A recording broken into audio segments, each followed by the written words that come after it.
بسمہ حامدا و مسلیہ و مسلمہ الصلاۃ والسلام علیکہ یا سیدی یا نور اللہ وعلی آلکہ و اصحابکہ یا سیدی یا رحمۃ للعالمین۔ عزیز مسلمان بھائیو، السلام علیکم ورحمۃ اللہ وبرکاتہ۔ عالمی تنظیم تحفظ مقدس اوراق کی طرف سے آج میں آپ کے لیے ایک انتہائی اہم پیغام لے کر آیا ہوں۔ دیکھیں، ہم مسلمانوں کے اندر جتنی بھی مقدس چیزیں ہیں، عزت و عظمت والی چیزیں ہیں، ان کو ہم نے مغلوف کیا ہوتا ہے، یعنی غلاف پہنایا ہوتا ہے، ان کو ہم نے ایک چادر میں چھپایا ہوتا ہے۔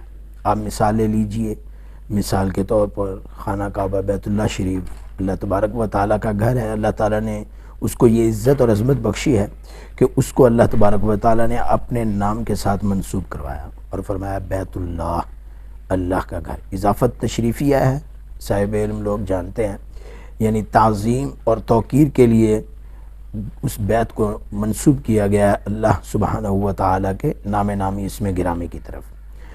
تو اس خانہ کعبہ شریف کو سارے کو چادروں کے ساتھ کیوں مغلوف کیا جاتا ہے؟ کبھی آپ نے سوچا؟ اس لیے کہ وہ عمارت دوسری تمام عمارتوں سے ممتاز ہے اور وہ ممتاز نظر آئے۔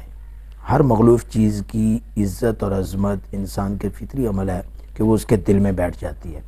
تو خانہ کعبہ شریف عمارت کی تعظیم دل میں بٹھانے کے لیے اس کو اسلام نے غلاف میں ملبوس کرنے کا حکم فرمایا ہے۔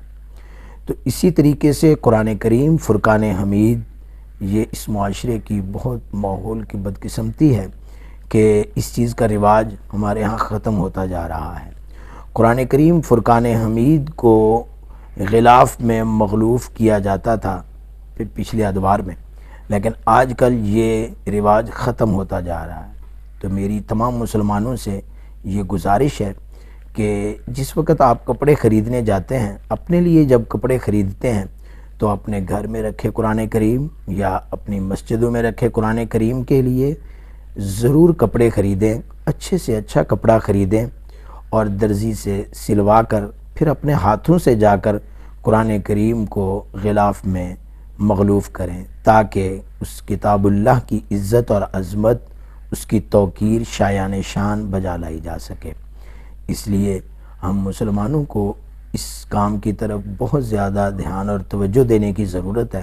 میں یہ سمجھتا ہوں کہ صرف کمی ایک توجہ دلانے اور شعور دلانے کی ہے، کیونکہ جو مسلمان لاکھوں روپے لگا کر مسجد شریف میں قالین بچھا دیتے ہیں، مسجد شریف کی الماریوں اور کھڑکیوں دروازوں کو پردوں کے ساتھ ڈھانپ لیتے ہیں، تو اگر ان کی توجہ اس بات کی طرف کرائی جائے تو وہ ضرور قرآن کریم کو غلاف کے ساتھ مغلوف کر کے تو اپنی دنیا و آخرت کے سنوارنے کا انتظام کر سکتے ہیں۔ اللہ تبارک و تعالی ہمارا حامی و ناصر ہو اور ہمیں ایسے پیغام دوسروں تک پہنچانے کی بھی توفیق عطا فرمائے۔ آمین ثم آمین۔